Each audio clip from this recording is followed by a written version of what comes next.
What a great crowd. You are. And I'll tell you something else, and I'm not just saying this. Now that I'm out here, this is a darn good-looking audience. Yes, absolutely. Very attractive crowd. Individually, I see some issues, but collectively. How do I look? I look all right? Yeah. I heard this was a classy gig, so I got all dressed up. Obviously, some of you did not get the same memo. So I'm a little tense. I'm a little stressed out. I was looking at the stock market. It's too volatile. Yes. It's too volatile. It goes up 500 one day, down 1,000 the next. Doesn't really affect me. Luckily, I have all my money invested in credit card debt. Then I was looking at social media. I was looking at Instagram. This is very stressful. Apparently, everyone on the planet is having a better life than me. I'm going to start the world's first anti-social media site. You join, and then you immediately unfriend everyone. I flew in from New York for this. I'm from New York. I don't know if you could tell. And I flew. Here's the thing. Number one rule when you fly. Don't eat on the plane. Because they charge you for every little bite. So you got to do what I do. You beat them at their own game. You eat before you get on the plane. You bulk up. Now, luckily, where I fly in from, in the New York area, we have many moderately priced, conveniently located food stands right there in the airport terminal. My last flight out of LaGuardia, I was able to get a bottle of water and a banana for just $32. I was born and raised in New York City, but we moved around a lot when I was a kid. There was a lot of cross-country moving, so I went to 17 different schools. Yeah, it's true, 17 different schools. There was one year we moved around so much, I didn't even go to school. It was the 4th grade. So I have certain holes in my education. There's things you learn in the 4th grade I just never learned. I got a son in the 4th grade now.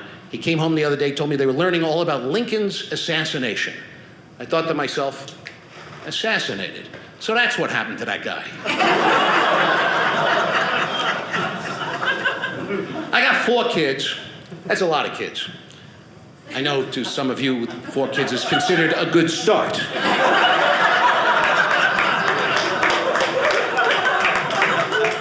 But in New York, I love them, but frankly, you don't really need that many children.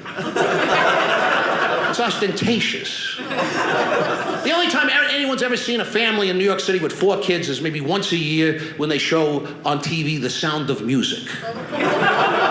You got 4 kids in New York, they're expected to be wearing lederhosen and singing Edelweiss.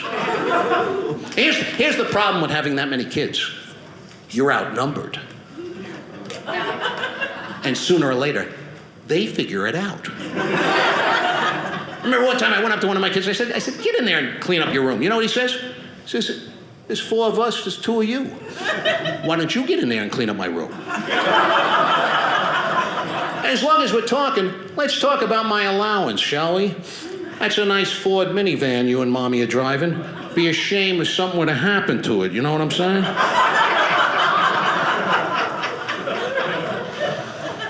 And they don't know, the kids, they don't know the choices they have, the technology. They're always hocking me for stuff. Dad, you gotta give me an iPad, iPod, poke in the eye. They want all the eye stuff. You know what I tell them? I said, we didn't have iPads when I was a kid. You know what we played with when I was a kid? A slinky. Circular metal wire. We played with coil. It was half a step up from playing with industrial waste. Remember the slinky? You played with it one day, it would get all bent and tangled. The rest of your childhood, you played with bent, tangled metal coil. That was it. I was lucky to have it, so I remember hocking my dad, Dad, you gotta give me a slinky. All the other kids got slinkies. Gotta have a slinky. You know what my father told me? He said, we didn't have slinkies when I was a kid. So you know what we played with when I was a kid? A box of dirt. That's what we played with. A box of dirt. I was lucky to have it to my father, your grandfather. You know what he played with? Just dirt, no box. It was the family dirt. They smuggled it in from the old country. And he was lucky. His father, my grandfather, your great-grandfather, you know what he played with? Nothing. They couldn't even afford dirt. They were dirt poor.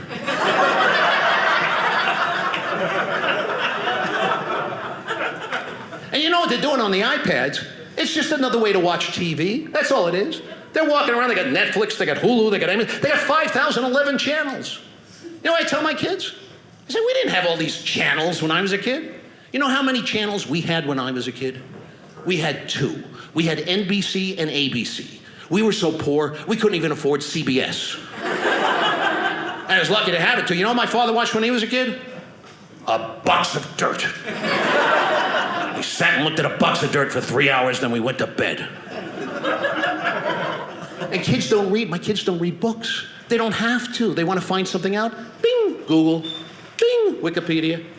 When I was a kid, you wanted to learn something, you had to read it in books. We had books. I was lucky to have them too. You know what my father had when he was a kid? No, he had books too, but he kept them in a box of dirt. We don't know why. He had dirty books. We don't know. I didn't ask questions. Now I got a teenager in the house. Teenage daughter, 17. That's a joyous age for young ladies. Yesterday, she was a little girl about this big. I'd come home, she'd come running to the door, Daddy, Daddy, Daddy. Now on the rare occasions we're actually in the same room at the same time, if I even breathe, it's a crisis. All right, Dad, breathe in, breathe out, whatever. The little girl turned into Nixon on me.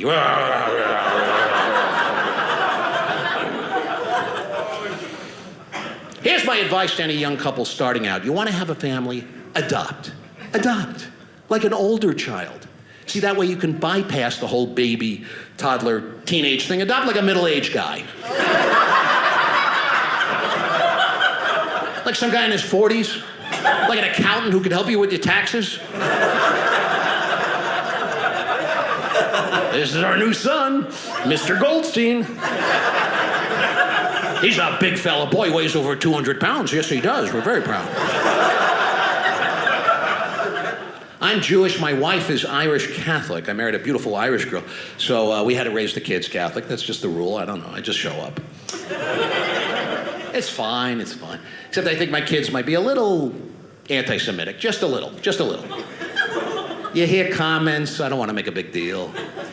I remember one time my son, he was 4 years old. He asked me if I'd buy him his own real car, you know? I thought that was kind of cute. I said, no, Daddy can't do that. That would cost too much money. You know what he said? You people. That's all you ever think about. My kids built a clubhouse in the backyard. I asked if I could join. My 8-year-old pulls me aside. He says, look, if it were up to me.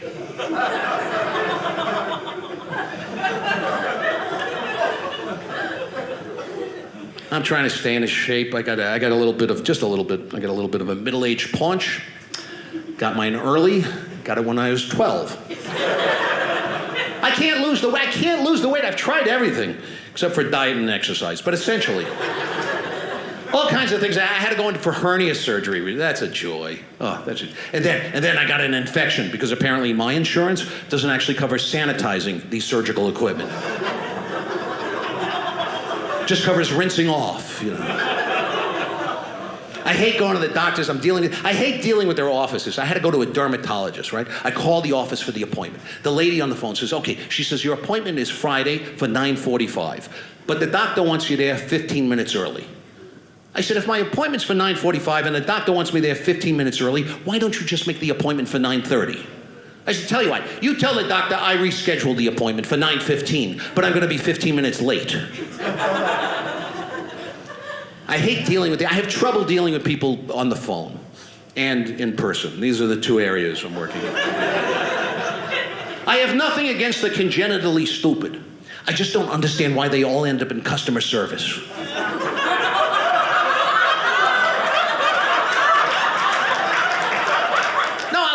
I'm in the supermarket. The other day I'm in the supermarket, right? I get out of the supermarket, I get in my car. My car won't start. So I call AAA. I said, yeah, I'm in the parking lot of the supermarket, the car won't start. The lady from AAA says, was your car working when you drove it there? As a matter of fact, it wasn't. I had to push my car all the way here from my house. Now it's all loaded up with groceries. It's a little too heavy to push back. Maybe you could send somebody over. We're at the mercy of these people. Every morning I go to the same store. I get the same 5 items every morning. I get a bottle of water, a banana, a cheese Danish, a cup of coffee, and a roll of Tums. 5 distinctly different items of all different sizes, shapes, and consistencies. And every morning, the guy behind the counter asks the same stupid question. You need a bag for that? No, I don't need a bag. In fact, don't even put the coffee in a cup. I'll just stand here with my mouth open. You can pour the hot coffee directly down my throat. With numbers, like with my car, I'm not a car guy, right? I'm a city guy, I'm not a car guy. Something goes wrong with the car, I gotta trust the mechanic, because I don't always. Luckily, I have a very honest mechanic, and he keeps my car running beautifully. Because every time I go in for an oil change, he sells me a new transmission. Now the doctors are telling, here's the latest thing. The doctor says, oh, you gotta cut down on red meat. That's the thing, you're eating too much red meat. You know what I tell him? I said, you're wrong. I said, meat eaters live longer than vegetarians. Do you know why? Because we embrace life, and then we eat it. I'm a meat eater. I don't mess around. I go to a restaurant, I get a big juicy steak, I get a side order of pot roast, I get meatballs on top of that. I tell the waiter, take it back, put it in the blender, make me a meat smoothie. I'm a meat eater.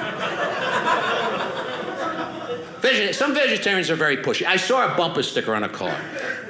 It said, meat makes me sick. Why would you put that on your car? Meat makes me sick.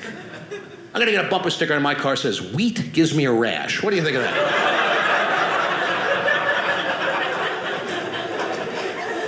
I'm gonna get a bumper sticker on my car that says, if I so much as get in the same room with a plum, I develop a urinary tract infection. What do you think of that? That's a peculiar thing, this need people have to put their innermost feelings and beliefs on little pieces of paper glued to the back of their cars. People put information about their families on bumper stickers. My son's an honor student at Midvale High. I don't care. Do I bore you with information about my family on the back of my car? Do I have a bumper sticker on the back of my car that says, my cousin Bob in Hoboken has hepatitis? No, I don't do that. Then I go to the optometrist recently. I wear glasses when I'm not on stage. I've been wearing glasses my whole life. Recently, I go to the optometrist, and he hits me with one of these. He says, yeah, you're about 6 months away from bifocals. Oh, you hear that, and you fully expect to hear, and you're 12 months away from being spoon-fed tapioca by a registered nurse. So I had to go to the eyeglass store to get I'm wearing the multifocal lenses now. Anybody wear these things? I can't get used to these things. I don't know whether to look up or down. I got no depth perception. I leave the house in the morning, I feel like one of the flying Wallendas. So I gotta go to the eyeglass store. I just want to grab my glasses and get out. But you can't.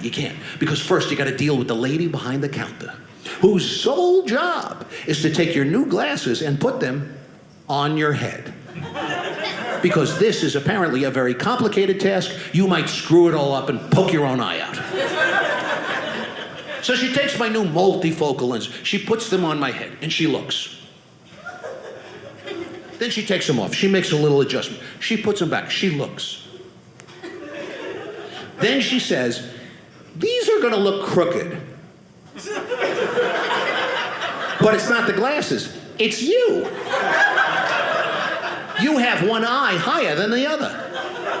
So I said, could you take them back? Could you straighten them out? She said, no, they are straight. It's not the glasses. It's you. So now I'm starting to get a little steamed. I said, ma'am, now, you should know, when I start a sentence with the word ma'am, that's a key word. That means the volcano is about to erupt. It's like starting a sentence with all due respect. No one in the history of the English language has ever said anything respectful following with all due respect. It's always with all due respect, you should drop dead. So I said, ma'am, I've been wearing glasses all my life. I have never had this problem. She says, sir, with all due respect, I've been selling glasses all my life. I've never had this problem. I said, really? You've been selling glasses all your life? So when all the other little kids were out on the front lawn with their lemonade stands, you were out there with your optometry kiosk. When all the little Girl Scouts were going door to door selling cookies, you were selling disposable contact lenses. So I do 12 rounds with this lunatic. I storm out, I get in the car. My wife's waiting in the car outside. I get in the car. My wife says, what happened? I said, I'll tell you what happened. That woman's insane. She said I had one eye higher than the other. My wife says, you just noticed this? She says, everybody on your side of the family has one eye higher than the other. So now I'm juggling 3 different pairs of glasses. I got my new multifocal lenses. These are for everyday use and for driving. I still wear my old prescription for distance, like when I go to the movies, it's just easier. And now, of course, I also have my new reading glasses just for reading. So the ultimate nightmare for me would be to go see a foreign movie with subtitles at a drive-in theater.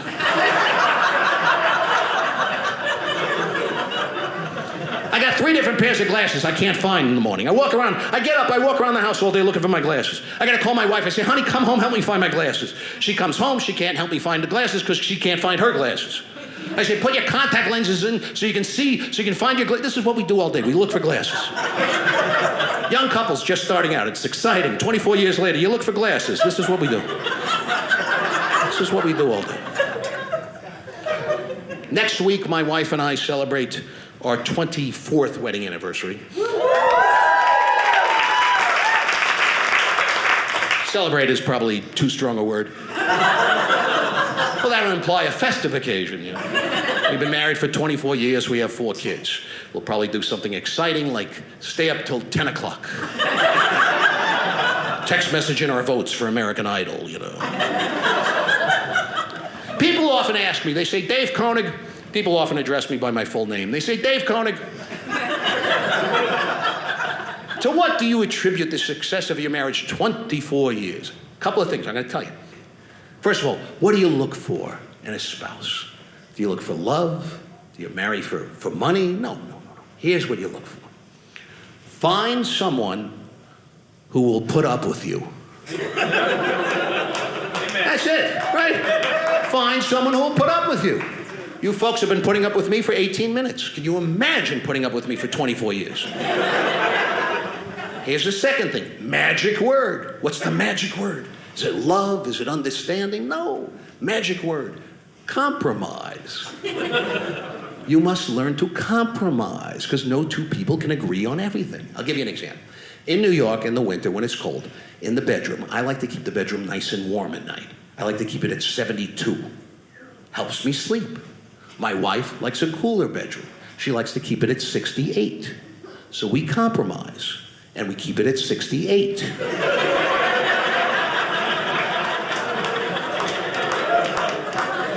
Not exactly sure why that's a compromise, but my wife explained it to me. Apparently it is. We did not have a big wedding. We had a little. There's all different kinds of weddings you can have. But here's the worst kind. The worst kind, the do-it-yourself wedding. You know the do-it-yourself wedding? My wife dragged me to one of these a couple of weeks ago. That's where they can't get married inside in a church or a temple. They got to get married outdoors, in a cow pasture. Don't get married outdoors in a cow pasture. It's cold, it's rainy, there's cow poop everywhere. If cows could talk, you know what they'd say? They'd say, could we come in? Because there's all this cow poop out here. And they can't make it official, right? They can't get a minister or a priest or a rabbi. No, it's always their friend from college who majored in communist poetry with the socks on the sandals. And the worst part of the do-it-yourself wedding, they write their own vows. Don't write your own vows. No one will tell you, but you have no talent. You can't write. And you always know whose idea it was to write their own vows. It's the bride's idea. Because you're out there with the cow poop and the rain and the cold, and she's up there doing a one-woman show. 42 minutes. And so, as you and I and you, individually yet collectively, forming a new bond, 2, now 1, moving forward into a future unknown but with hope and communication, yet simultaneously respecting the past and a mindfulness of the present. With a collective and individual concern, of course, for the Amazon rainforest and climate change and global warming and blah, blah, blah, blah, blah. Finally, she's done. And now it's the groom's turn. And you know this poor guy, he forgot all about the vows. Until the night before, stumbling home from the bachelor party. Because he's up there. Loving you is easy. Expressing love is hard. So to show you how I feel, I bought you this card.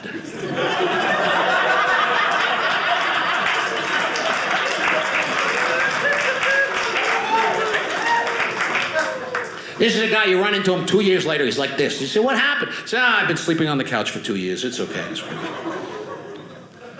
This is, well, thank you very much.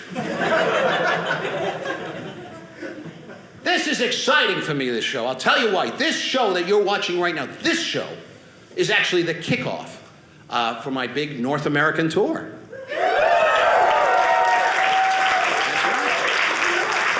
I'm going to be playing all the big comedy clubs. I hope you come out and see me. I'll be playing, Tickles, Giggles, Chuckles, Chortles, Spittles, Snuffles, Snortles, Guffaws, Involuntary Coughing Spasms, Cuckoos, Crazies, Zanies, Psychos, Psychotics, Deranged Outpatients, Bipolar Manic Depressives, the Comedy Corner, the Comedy Zone, the Comedy House, the Comedy Halfway House, the Comedy Co-op, the Comedy Illegal Sublet, the Comedy Quonset Hut, the Comedy Abattoir, and then I'll be wrapping it all up next Saturday right back here at Dry Bar Comedy. So I hope you come out.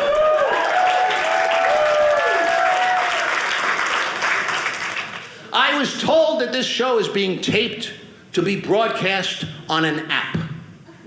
It's going to be on an app. That's fantastic. I will have to get one of my kids to explain to me how to watch me on an app. Because I'm a young man. I'm only 42-ish. Give or take 10 years, depending on how much I'm currently lying about my age. No. But nothing new is getting in here. No new information. I know nothing about technology. It confuses me. I know one thing. I know how you can save $400 on an iPhone. Now, I have an iPhone. I don't know how to use it. If I get 2 calls at once, I panic. And I just start pressing buttons at random. The first time, when I first got the phone, the first time I got 2 calls simultaneously, I got so frustrated, I ended up angrily hanging up on both calls. But I angrily hung up the old-fashioned way by slamming the phone down. Which is stupid, because when you slam an iPhone down, you get a cracked screen. So now I got a cracked screen, I got to go to the Apple store, which I hate, because I know they're going to ask me questions I don't know the answers to. So I go to the Apple store, employee comes up to me, 14 years old. I say, I got a cracked screen. He says, very good, sir. Let me take you to the Genius Bar. Because I don't feel inadequate enough. Now I got to talk to a genius. So now the genius comes up. This one's 12. This one's not even shaving. Genius says, sir, I can't replace your screen. You have an iPhone 4. The screen is connected to the phone. He said, but for $200, I can replace the entire phone, or for the same price, I can upgrade you to an iPhone 6. Now I don't even know how to use my 4. Now I'm convinced I got to have that 6. It's got to be at least 2 better than the 4. I said, let's do it. Okay, now another genius comes up. This one's 10. This is a little girl with Mary Janes and pigtails. She comes skipping over.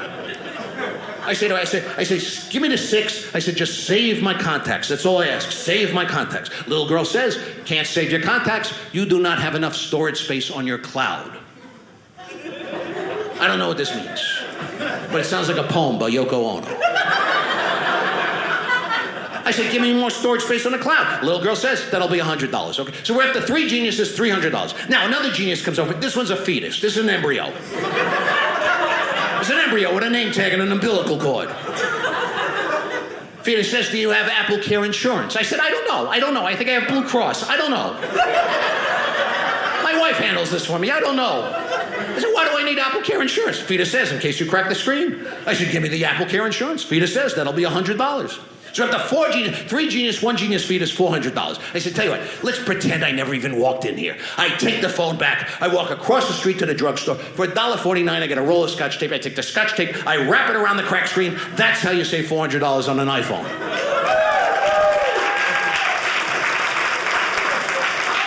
You people have been lovely and marvelous, and I want to leave you with this thought. And this is the thought. Marriage is a wonderful institution. Statistically, scientifically, married people live longer than single people. That's absolutely true scientifically. And happily married people live a really, really long time, but then they die simultaneously. We've all seen it. It's an amazing phenomenon, right? That's part of life. You know, there's old married couples, married forever. One of them goes, the other one goes right after. See, but it's like they can't live without each other, right? And what is that? That is true love. My grandparents were married for 72 years. 72 years. And then one night, my grandma just passed away. My grandfather died 10 minutes later. It's true love. Granted, in their case, it was a murder-suicide, but still. 72 years is a long time. A lot of pent-up anger. Thank you very much.